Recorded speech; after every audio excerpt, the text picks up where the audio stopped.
Good morning, my friends. Welcome back to the channel. Decided to take out the Supra today. Bobby and I drove this thing.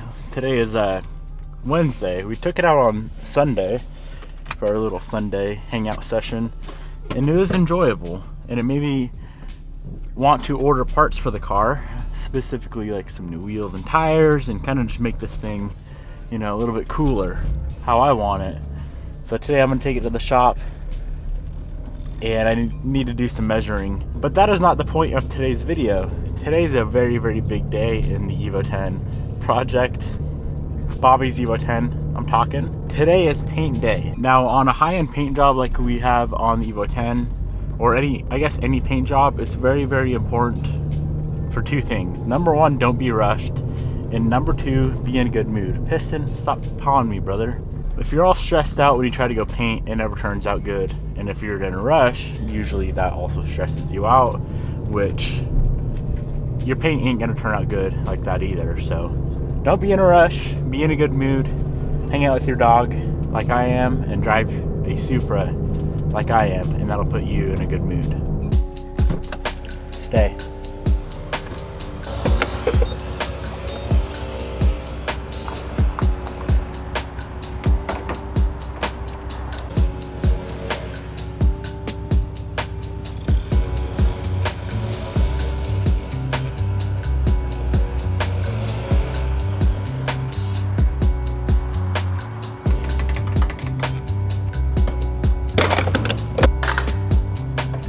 So this is the car that we are painting today. It's all ready to go, base prepped out. Both passenger and driver sides are prepped out. Got her fully loaded down with all the supplies. We got our paint, masking, our clear coat, the cups, tape, a bunch of goodies back here. Paint booth is about half mile away from my shop. So we're gonna try to wheel this thing all the way to the booth on my little homemade cart. Wish us luck. Oh yeah. Are you off the brakes completely? I mean, this might take about 30 minutes, but it'll take 3 hours to put it back on the cart. Okay, yeah, that should work.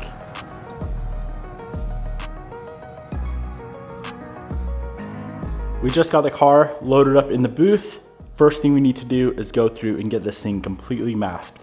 So we're gonna be painting the fenders, the bay, the pillar, all the jams, quarter panel, trunk jam, and the same thing on this side. So really all we're masking is this interior trunk area here, masking off the interior there. We have a bunch of wiring and fuel lines and whatnot to bag up front, and then masking off the roof and the glass.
All right, so we have the entire car fully masked off.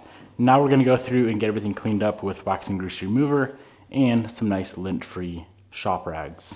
I'm gonna start off with the bay because the bay is going to need a little bit of etch. Being that there's a few small bare areas, I wanna get those areas covered up. There's no sense in sealing the entire engine bay, but some etching primer will definitely do the trick.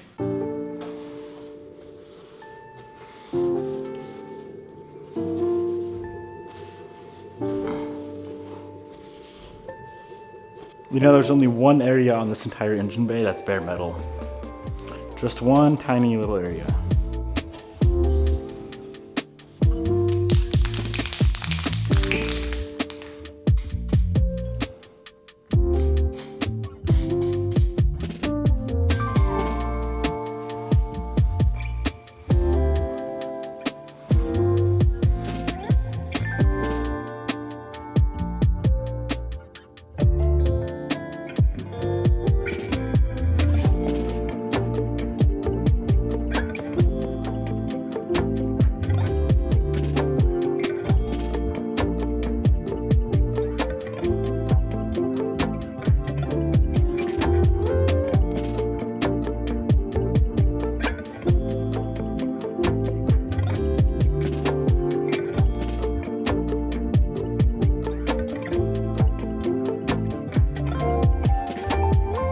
Car is all cleaned up. Hopefully you guys can hear me because it's pretty loud in here. Car's cleaned up. Now remember, the only place we need color at on the chassis is the door jambs, the trunk jam, the entire engine bay is going to get color, and then the insides of the fenders where it meets the engine bay as well. Those will get color, and then of course everything will get clear. I'm going to start out in the back, trunk jam, work my way forward, and then finish off with the insides of the fenders.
So we are all complete spraying out the base coat, and it's been probably 30-40 minutes since I sprayed out the last coat of base. You need to let all of those solvents evaporate before you move on to clear. Otherwise, you will end up with what is called solvent pop. The clear traps the solvents in the base coat that are trying to evaporate, and you get little fish eyes, little pinholes in your paint. So make sure you give it a lot of time in between base and clear. That's how the bay looks currently with no clear. All the jams, everything so far is turning out phenomenal. Very, very nice doing this. Not in a rush, not in a hurry whatsoever. Everything got 3 coats of base, and I'm going to do 3 coats of clear as well, just because we do plan on wet sanding and polishing this entire car to make it perfect. Here's the inside of the fenders too. It is time to mix up our clear coat and hose it on the car. Same concept as the base coat, starting at the back, working my way to the front. This right here is called a tack cloth, tacking the main exterior panels once again, just in case any sort of dust or debris landed on it. It'll be less work later to sand it out.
Man, I don't know what I changed, what I did differently, but I'm proud to announce that this right here is my best paint job I've ever done. I don't see a single dry area. There's a few little pieces of dirt, which is to be expected, but I don't see any dry areas. Very, very, very flat. Very flat, and I don't see any runs. Here's the bay. The bay is very beautiful looking. And then the front fenders. I'm gonna go ahead and turn off the fans, turn off the lights, grab the sun gun, and see how it looks under the sun. All right, this is the real test. This right here simulates the sun. Oh my God. I already knew this had a lot of flake and a lot of pearl in it, but if you guys did not know how much it had, there you go. So there's the front fender. The thing I'm most curious about is the bay. Java black pearl, my friends. Look at that freaking engine bay. I don't know what I did differently today, but dude, this thing turned out a little bit light way up in there. But big deal. The brake booster covers all that. Very, very pleased. Here's the other fender. A little bit of a run right on the bottom there. But thankfully it's right on the bottom, so should be easy to take care of. Okay, the most important part, the jams. Oh yeah, no more OEM Phantom Black jams. Dude, I am so excited to get this thing outside tomorrow in the sun and see how she looks.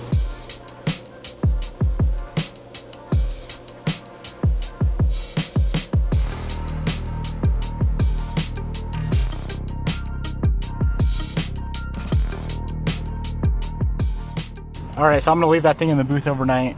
I could probably pull it out tonight, but it's always a good idea to let it dry extra before you ruin your brand new paint job. I'm gonna head back to the shop and we need to do some figuring on the Mark IV, on Mr. the Supra.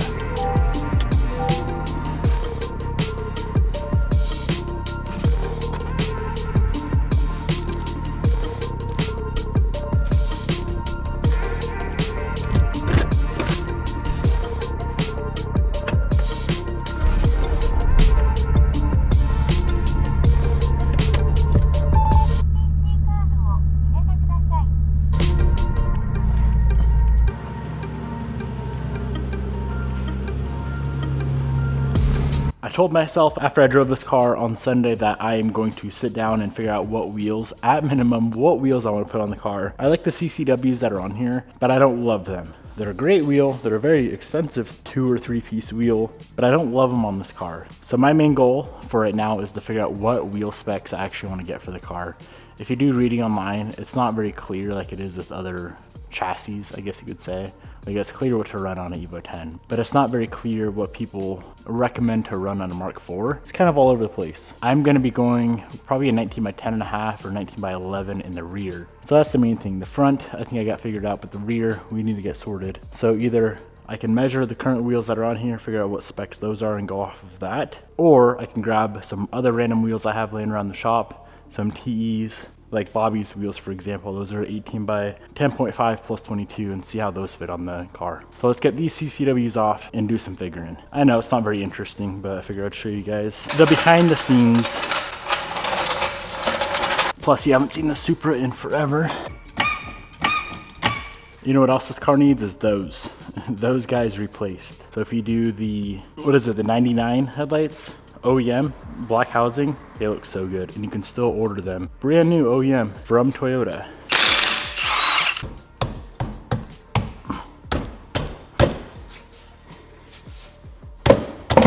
Well, these things haven't been off in forever. So of course, these things being a custom ordered 3-piece wheel, there's no sticker or anything. No sticker, no engravings, no nothing that tell us what spec they are. So we're gonna have to do some measuring. So first off, we're gonna measure the width. Now it's a lot easier to measure the width without the tire on because you're actually measuring not from the outside to the outside of the wheel, if that makes sense. You're measuring from where the tire seats on the inside to where the tire seats on the outside. Now, of course, we do have the R888s on here. I don't really care to dismount a tire just to check. So what we can do is make an educated guess. If we measure from outside to outside, which is 12.5 inches, each lip is about a 1/2 inch. So I'm willing to bet this is a 18 by 11.5. Seeing how it does have a 305 3518 on it, I already know it's a very, very wide wheel. So I'm gonna go with an 18 by 11.5 in the rear. And the front's probably a 9.5 or 10. Same concept, not gonna pull the tire. So that's 11 wide, outer lip to outer lip. So I'm guessing this is the 18 by 10. That would make sense. Now, let's go ahead and measure the offset. Okay, offset time. So the first thing we need to do is find the center line of this wheel. So this wheel is measuring 318 millimeters wide. If we divide that by 2, that gives us 159 millimeters. So 159 millimeters is the center point of the wheel. Now we're gonna measure from where it bolts on to the hub to this outside edge. And that is measuring 208 millimeters. So what we're gonna do is subtract 159 from 208. So 208 minus 159, and that will give us our offset, which is 49 millimeters. This has a positive offset of 49 millimeters. So the rear is an 18 by 11.5 ET49. And now if we do the same thing on the front, 140 millimeters is the midway point. The front has an offset of 38 millimeters. Well guys, I hope you enjoyed my little lesson on measuring your wheels. Hopefully it helps some of you guys out. Hope you all enjoyed today's video. Peace out, and I'll see you boys in the next episode.